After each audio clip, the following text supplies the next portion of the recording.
नमस्कार विद्यार्थी मित्रांनो, आज आपण आधुनिक महाराष्ट्राचा इतिहास या पेपरमधील क्रांतिकारी चळवळ या घटकामधील महाराष्ट्रातील क्रांतिकारकांच्या प्रेरणा यावर आज चर्चा करणार आहोत. भारतात ब्रिटिशांच्या दडपशाहीचा निषेध वेगवेगळ्या मार्गाने होत होता. कधी प्रत्यक्ष कृतीचा अवलंब करण्यात भारतातील अनेक संघटनांनी अतिशय महत्त्वाची भूमिका बजावलेली होती. विशेषतः क्रांतिकारी संघटनांनी ब्रिटिशांच्या दडपशाहीचा विरोध करण्यासाठी विनंत्या, आर्जवे, भाषणे, मोर्चे इत्यादी कृतींपेक्षा प्रत्यक्ष कृतीवर भर दिला. भारतातील स्वातंत्र्य लढा कृतीप्रवण करण्याच्या दृष्टिकोनातून विविध क्रांतिकारी संघटनांनी केलेले कार्य अत्यंत महत्त्वपूर्ण मानले जाते. चाफेकर बंधू, विदा सावरकर, क्रांतिसिंह नाना पाटील यांचे योगदान महाराष्ट्रातील क्रांतिकारी चळवळीच्या संदर्भात महत्त्वाचे आहे. चाफेकर बंधूंच्या बलिदानातून प्रेरणा घेत सावरकरांनी अभिनव भारत संघटनाची स्थापना करून क्रांतीच्या मार्गाद्वारे ब्रिटिशांशी लढा देण्याचा प्रयत्न केला. तर नाना पाटील यांनी प्रतिसरकारची स्थापना करून भूमिगत चळवळीच्या माध्यमातून क्रांतिकार्य चालू ठेवले. त्यामुळे त्यांची दखल घेणे गरजेचे आहे. महाराष्ट्रातील क्रांतिकारकांच्या प्रेरणा. महाराष्ट्रामधील क्रांतिकारक चळवळी या भारताच्या राष्ट्रवादी चळवळीचा एक महत्त्वपूर्ण घटक होत्या. त्यांच्यातील प्रखर ज्वाज्वल राष्ट्रवादाची उर्मी एक दृश्य स्वरूपात होती. शोषक साम्राज्यवादी ब्रिटिश सत्तेच्या गुलामगिरीतून भारतीयांची सुटका करण्याचे कार्य विविध राष्ट्रभक्तांनी विविध मार्गांनी व आपल्या वैचारिक धारणेतून केले.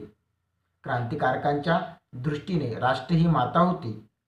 दास्य शृंखलांनी जखडलेल्या मातेला स्वतंत्र करणे ही त्यांच्या जीवनाची इतिकर्तव्यता होती. हौतात्म्याचा मार्ग त्यांनी जाणीवपूर्वक पत्करला.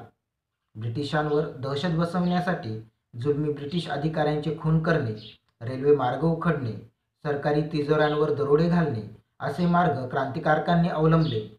अन्याय व शोषक साम्राज्यवादी परकीय सत्तेचे त्यांना देशातून निर्मूलन करावयाचे होते. क्रांतिकारकांची अशी टोकाची भूमिका का झाली यामागे काही प्रेरणा होत्या. त्यात अनेक क्रांतिकारकांनी महत्त्वाचे योगदान दिले. प्रबोधनकारी चळवळीमधून मिळालेली प्रेरणा. 19व्या शतकात होऊन गेलेल्या प्रबोधनकारांनी भारतीय समाजात जागृती घडवून भारतीय समाजाला स्वायत्त करण्याचा प्रयत्न केला होता.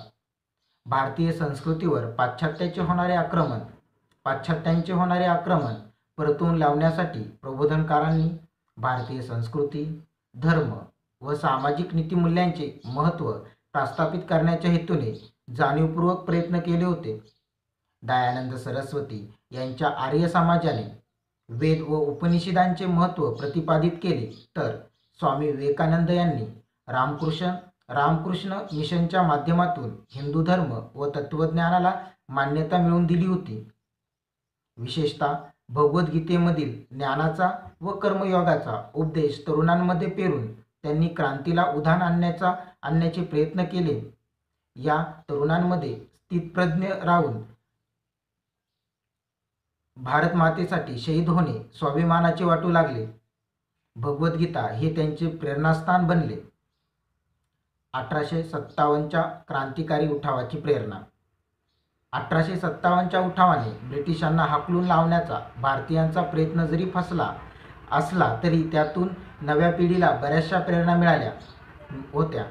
ईस्ट इंडिया कंपनीमधील भारतीय शिपायांनी दाखवलेले अतुलनीय धैर्य, झाशीची राणी लक्ष्मीबाई, तात्या टोपे इत्यादी क्रांतिकारकांनी दाखविलेले शौर्य व त्यांचे बलिदान यातून नव्या पिढीला एक प्रकारची प्रेरणा मिळाली होती. 1857 उठाव दडपून टाकण्यासाठी ब्रिटिशांनी केलेल्या कतली आणि अमानुष प्रकार यामुळे नवतरुणांच्या मनात असंतोष उसळला. त्यातूनच ब्रिटिशांना भारतातून हाकलून देण्याच्या विचारांनी हा तरुण प्रतिज्ञाबद्ध झाल्याचे दिसते. शिवरामपंत परांजपे यांनी दिलेली प्रेरणा. ब्रिटिशांच्या राजवटीचा सशस्त्र प्रतिकार करण्यास सज्ज झालेल्या तरुणात परांजपे यांनी काळ या पत्रातील तेजस्वी निबंधामधून समाजाला व क्रांतिकारकांना स्फूर्ती दिली. वाचकांना स्वदेशाभिमानी बनवण्यासाठी वक्रोक्तीच्या अमोघ शस्त्राचा शिवराम पंतांनी सतत 10 वर्ष वापर केला. त्यामध्ये देशनिष्ठा व राजनिष्ठा यांचे महत्त्व त्यांनी प्रतिपादित केले. देशाला स्वातंत्र्य मिळवण्यास तरुणांनी सज्ज झाले पाहिजे, नाहीतर जन्माला येणे व्यर्थ आहे, अशा भाषेतून समाजात जागृती करण्याचा प्रयत्न त्यांनी केला. जहाल नेत्यांचा प्रखर राष्ट्रवाद. क्रांतिकारकांची उगमाची बीजे ही जहाल वादातून उदयास आली. मुख्यतः या चळवळीचे वैचारिक उगमस्थान हे प्रखर राष्ट्रवादात होते. ब्रिटिश राजवटीने भारतीयांची चालवलेली पद्धतशीर आर्थिक पिळवणूक, द्रव्यापहरण, त्यातून देशात वाढत चाललेले दारिद्र्य, सामान्य जनतेची होणारी उपासमार, ब्रिटिशांचे वांशिक भेदाचे राजकारण, या सर्व अन्यायाचे निराकरण सनदशीर मार्गाने चळवळ करून होणार नाही. त्यासाठी शब्दांना कृतीची जोड दिली पाहिजे. या सर्वांमध्ये राष्ट्रवादाचा प्रचार करणारी वृत्तपत्रे, त्यात महाराष्ट्रातील चिपळूणकरांची निबंधमाला व टिळकांचे केसरी व मराठा, दत्त यांचे युगांतर इत्यादी वृत्तपत्र व नियतकालिकांमधून ब्रिटिशांच्या अन्यायावर प्रकाशझोत टाकला जाऊ लागला. ब्रिटिशांच्या शोषक धोरणांवर प्रखर शब्दात टीका करणारे या वृत्तपत्रातील लेख हेच क्रांतिकारकांचे प्रेरणास्थान होते. भारतीय वाङ्मयामधून मिळालेली प्रेरणा. दर्जेदार वाङ्मय वैचारिकतेचे पोषण करून समाजाचा विकास घडवत असते. असे वाङ्मय 19व्या शतकामध्ये निर्माण झाले व त्यातून भारतीयांना प्रेरणा मिळाली. 19व्या शतकात वाङ्मयाच्या क्षेत्रात अनेक नामांकित लेखक व कवी मान्यवर उदयास आले. त्यामध्ये बंगालमध्ये बंकिमचंद्र चॅटर्जी, दीनबंधू मित्र, रवींद्रनाथ टागोर, महाराष्ट्रात लोकहितवादी विष्णुशास्त्री चिपळूणकर, कृष्णाजी प्रभाकर खांडिलकर या लेखकांनी दर्जेदार मातृभाषेतून लिखाण केले. बंकिमचंद्र यांच्या आनंदभट या कादंबरीने तर राष्ट्रवाद चेतवला. वंदे मातरम हे या कादंबरीमधील गीत भारतीय स्वातंत्र्याचा व क्रांतिकारकांचा मूलमंत्र ठरला. जोसेफ मॅझिनीच्या चरित्राने दिलेली प्रेरणा. इटलीचा स्वातंत्र्य योद्धा जोसेफ क्रांतिकारकांच्या मनातील आराध्य दैवत होता. मॅझिनीचा ध्येयवाद, प्रखर राष्ट्रप्रेम, शस्त्रसज्ज राष्ट्राचे स्वप्न रंगवीत पत्करलेल्या कारावासाने भारतीय क्रांतिकारकांना प्रेरणा दिली. राष्ट्रे कधीच मरत नाही. भीक मागून व परकीयांची मदत घेऊन राष्ट्रे कधीच स्वतंत्र होत नाही. त्यासाठी तरुणांनी पुढे येऊन आपल्या मातेची रक्षा केली पाहिजे. अशा वक्तव्यांनी तरुणांचा रोष शिगेस पोचला. स्वातंत्र्यवीर सावरकरांनी सुद्धा या चरित्रातून प्रेरणा घेऊन तरुणांमध्ये जोश पेटवला होता. इंग्रजी शिक्षणाच्या प्रसारातून प्रेरणा. इंग्रजी शिक्षणामुळे पाश्चात्य ज्ञान, विज्ञान, साहित्य, संस्कृती, कला यांचे ज्ञान भारतीयांना झाले. इंग्रजी वाङ्मयातील बायरन, वर्ड्सवर्थ, शैली इत्यादी साहित्यिकांच्या साहित्यातून भारतीय क्रांतिकारकांना प्रेरणा मिळाली. Burke, Spencer, Mill, Locke, Montesquieu, Rousseau यांच्या लिखाणामधून स्वतंत्र, समता, मानवतावाद, राष्ट्रवाद व उदारमतवाद यावर भारतीय क्रांतिकारकांच्या वैचारिकतेचे पोषण झाले. अमेरिकन राजक्रांती, फ्रेंच राजक्रांती, इटली व जर्मनीचे एकीकरण या घटनांची माहिती झाल्याने या देशातील क्रांतिकारकांची चरित्रे भारतीय क्रांतिकारकांना स्फूर्तिदायी ठरली. जर्मनीचे एकीकरण करणारा पोलादी पुरुष प्रिन्स बिस्मार्क यांचे चरित्र भारतीय क्रांतिकारकांना स्फूर्तिस्थान ठरले.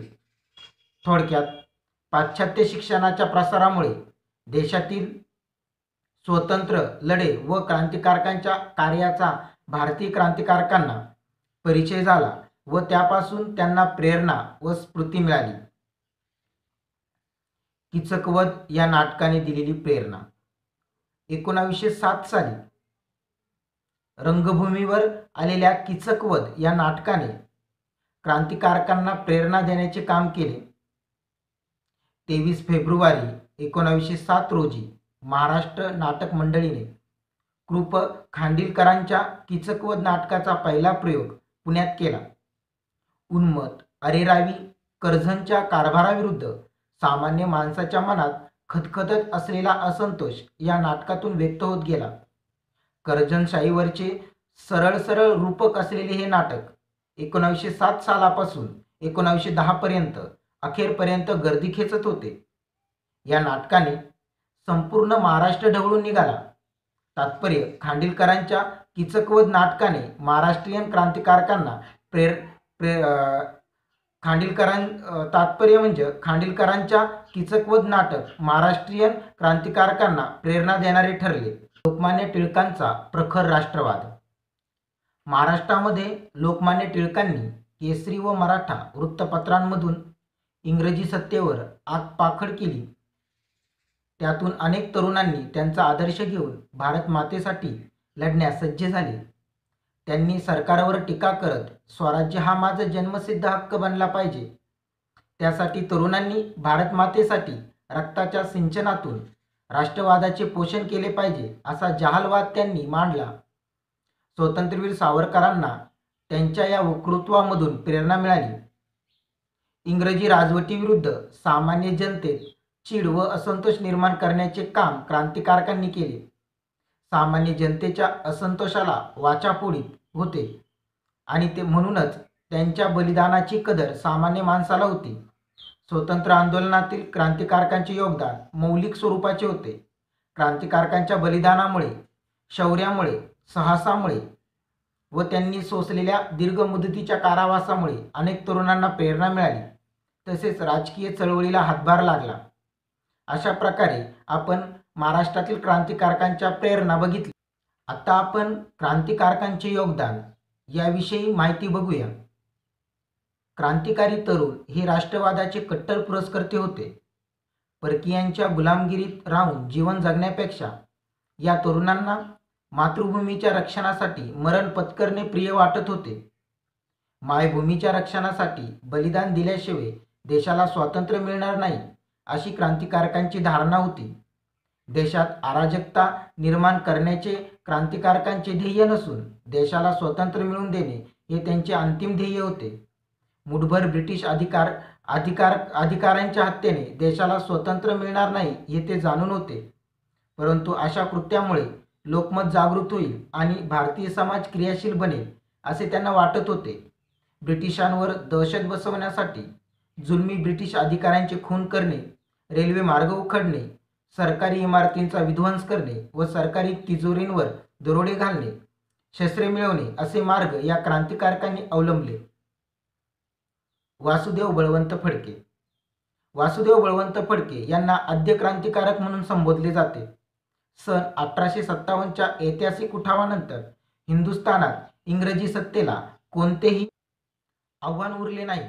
ब्रिटिशांनी 1857चा उठाव मोडून काढल्यानंतर त्यांच्या सत्तेला आव्हान देऊ शकेल अशी कोणतीही शक्ती अस्तित्वात राहिली नव्हती. त्यामुळे सशस्त्र क्रांतीच्या मार्गाने हिंदुस्थानातील इंग्रजी सत्ता उलथून टाकण्याचा विचारही त्या काळात कोणी करू शकत नव्हते.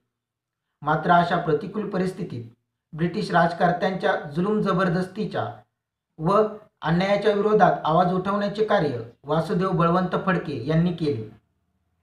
चाफेकर बंधू. दामोदर हरी चाफेकर व बाळकृष्ण हरी चाफेकर यांनी आपल्या इतर सहकाऱ्यांच्या मदतीने पुण्यात ब्रिटिशांचा विरोध करण्यासाठी क्रांतिकारक मार्गाचा अवलंब केला. त्याचे योगदान. चाफेकर क्लबची स्थापना. सन 1898 मध्ये दामोदरपंत, बाळकृष्ण व वासुदेव या चाफेकर बंधूंनी पुण्यात चाफेकर क्लबची स्थापना केली. त्यांच्यावर क्रांतिकारी विचारांचा प्रभाव होता. त्यामुळे लोकमान्य टिळकांनी सुरू केलेल्या गणेश उत्सवात व शिवाजी उत्सवात ते भाग घेऊ लागले. चाफेकर क्लबच्या माध्यमातून बाल बलो बलोपासनेबरोबरच तरुण मंडळींना क्रांतीचे विचार पटवून देण्याचे काम दामोदरपंत चाफेकर यांनी पार पाडले. अत्यंत जाज्वल हिंदुत्वाभिमानी अशा या तिन्ही भावांच्या मनावर वासुदेव बळवंत फडकेंच्या चरित्रामुळे क्रांतीचे विचार खोलवर रुजले. त्यामुळे त्यांनी चाफेकर क्लबद्वारे क्रांतिकारी विचाराची प्रसार घडवून आणण्यावर भर दिला. ब्रिटिशांच्या धोरणास विरोध. 1857 मध्ये पुण्यात प्लेगची फार मोठी साथ पसरली होती. 1897 मध्ये पुण्यात प्लेगची फार मोठी साथ पसरली होती. सरकारने या साथीवर नियंत्रण ठेवण्यासाठी जी धोरणे राबवली ती अन्यायकारक होती. त्यामुळे ब्रिटिशांच्या धोरणाचा प्रभावीपणे विरोध करण्यावर चाफेकरांनी भर दिला. राजकर्त्यांची बेपर्वाई, अधिकाऱ्यांचे गैरवर्तन आणि त्यामुळे जनतेचे होणारे हाल या विरोधात सामान्य जनतेच्या मनात असंतोष निर्माण करण्याचे काम चाफेकर बंधूंनी पार पाडले. तसेच ब्रिटिशांच्या या धोरणात काहीही बदल होणार नाही त्यामुळे त्यांचा प्रतिकार करण्याचे आवाहन केले. रॅडची हत्या. पुण्यातील प्लेगच्या साथीत काहीही परिवर्तन घडवून आणण्यात ब्रिटिश अधिकारी असमर्थ आहेत.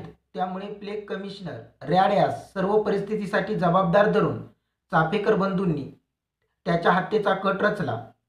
22 जून 1898 रोजी गणेश खिंडीतील गव्हर्नरच्या बंगल्यावरील राणीच्या हिरक महोत्सवास हजर राहून परत जात असताना दामोदर व बाळकृष्ण या चाफेकर बंधूंनी गोळ्या घालून रॅडची हत्या केली. रॅडची हत्या करून पुण्यातील जनतेवर होत असलेल्या अन्यायाचा बदला चाफेकर बंधूंनी घेतला. चाफेकर बंधूंचे बलिदान. रॅडच्या हत्येनंतर सरकारने खुनाची तपासणी करण्यास सुरुवात केली. सरकारने जाहीर केलेल्या बक्षिसास बळी पडून द्रविड बंधूंनी चाफेकर बंधूंची नावे सरकारला कळवली. सरकारने दामोदर चाफेकरला पकडून फाशी दिली. त्यामुळे वासुदेव चाफेकर, रानडे, साठे यांनी द्रविड बंधूंना ठार केले. त्यानंतरच्या काळात ब्रिटिश सरकारने वासुदेव चाफेकर व रानडे यांना पकडून फाशी दिली. सरकारी धोरणांचा विरोध करताना चाफेकर बंधूंनी आपले बलिदान देऊन क्रांतिकारी चळवळीत मोठे योगदान दिले. विनायक दामोदर सावरकर.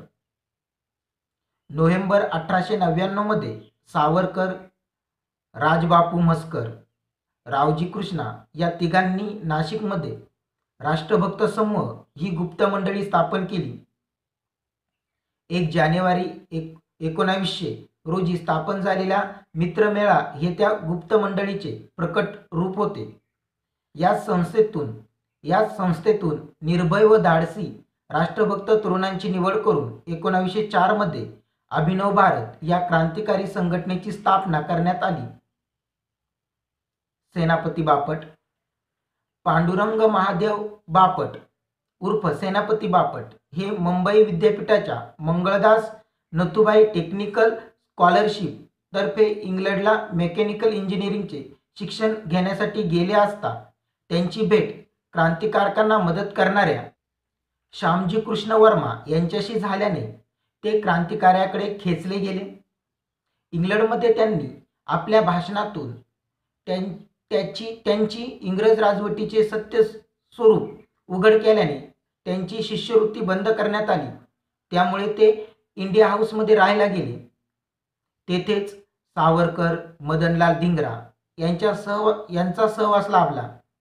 सावरकरांच्या प्रभावाने बापट बॉम्बविद्या शिकण्यासाठी पॅरिसला गेले. तेथे त्यांना रशियन भाषेतील बॉम्ब तयार करण्याची कागदपत्रे मिळाली. अन्ना खोस या रशियन महिलेच्या मदतीने त्यांचे भाषांतर करून भारतीय क्रांतिकारकांना त्याच्या प्रती पाठवल्या. 1908 मध्ये ते भारतात परतले. 30 एप्रिल 1908 रोजी खुदीराम बोस व प्रफुल्ल चाकी या क्रांतिकारकांनी कलकत्त्याचे मॅजिस्ट्रेट किंग्सफोर्ड याच्या गाडीवर बॉम्ब टाकला. यात किंग्सफोर्ड बचावला पण 2 स्त्रिया ठार झाल्या. खुदीरामला फाशी झाली तर प्रफुल्ल चाकीने आत्महत्या केली. यानंतर 36 क्रांतिकारकांना अटक होऊन त्यांच्यावर खटले भरले.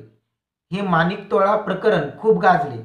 माणिकतोळा बागेतील सर्व बॉम्बसाठा सरकारने जप्त केला. यामागील सूत्रधार म्हणून पोलीस बापटांना शोधू लागले. 28 डिसेंबर 1912 रोजी त्यांना अटक झाली. पुराव्याअभावी त्यांची सुटका झाली. मुळशी सत्याग्रह, संयुक्त महाराष्ट्र चळवळीत बापटांनी मोठे योगदान दिले. 28 नोव्हेंबर 1967 रोजी त्यांचा मृत्यू झाला. शिवराम हरी राजगुरू. पुणे जिल्ह्यातील खेड येथे 1908 मध्ये राजगुरूंचा जन्म झाला. डॉक्टर हर्डीकर यांच्या सेवा दलात असतानाच त्यांचा संबंध हिंदुस्थान रिपब्लिकन पार्टी या क्रांतिकारी संघटनेशी आला. चंद्रशेखर आझाद, भगतसिंग, सुखदेव अशा क्रांतिकारकांच्या सहवासात आल्याने ते सशस्त्र उठाव करण्यास प्रेरित झाले. लाला लजपत रायांवर सँडर्स नावाच्या पोलीस अधिकाऱ्याने लाठी हल्ला केला. त्यात जखमी होऊन लजपतराय मरण पावले. त्याचा बदला घेण्यासाठी 17 फेब्रुवारी 1928 रोजी राजगुरू व भगतसिंग ने लाहोर येथे सँडर्सवर गोळ्या घालून त्याची हत्या केली. या हत्येबरोबरच नॅशनल बँकची लूट, क्रांतिकारक जोगेशचंद्र चटर्जीची सुटका यातही राजगुरूंचा सहभाग होता. 23 मार्च 1931 रोजी भगतसिंग व सुखदेवसह राजगुरूलाही फाशी देण्यात आली. क्रांतिसिंह नाना पाटील. क्रांतिसिंह नाना पाटील हे महाराष्ट्रातील एक महत्त्वाचे क्रांतिकारक मानले जातात. त्यांचे कार्यक्षेत्र हे प्रामुख्याने सांगली, सातारा या परिसरात होते. नाना पाटील यांच्यावरती प्रारंभीच्या काळात सत्यशोधक विचारांचा प्रभाव होता. पुढील काळात ब्रिटिशांच्या अन्यायकारक राजवटीस आव्हान देण्यासाठी त्यांनी क्रांतिकारक मार्गाचा पुरस्कार केला. साताऱ्यातील प्रतिसरकारच्या स्थापनेत त्यांचा वाटा महत्त्वाचा होता. त्यामुळे त्यांच्या कार्याची दखल घेणे योग्य ठरते. प्रतिसरकारची स्थापना. नाना पाटील यांनी साताऱ्यात प्रतिसरकारची स्थापना करून महाराष्ट्रातील क्रांतिकारी चळवळीत मोठे योगदान दिले. भूमिगत चळवळीच्या माध्यमातून त्यांनी प्रतिसरकारची स्थापना केली. प्रतिसरकारची स्थापना झाल्यावर ग्रामीण भागात ब्रिटिशांचे अस्तित्व नाममात्र राहिले. नाना पाटील यांनी युवकांची संघटना स्थापन करून इंग्रजांपुढे जबरदस्त आव्हान निर्माण केले. प्रतिसरकारचे नेते या नात्याने त्यांनी केलेल्या कार्यामुळेच त्यांना क्रांतिसिंह म्हणून ओळखले जाऊ लागते. क्रांतिसिंह नाना पाटलांच्या प्रतिसरकारने अल्पावधीतच आपल्या कर्तृत्वाची छाप पाडली व भरीव कामगिरी पार पाडली. तुफान सेनेची स्थापना. प्रतिसरकारच्या माध्यमातून नाना पाटील यांनी स्वतःची तुफान सेना स्थापन केली. या तुफान सेनेच्या माध्यमातून गावातील सर्व कार्य पार पाडण्याचे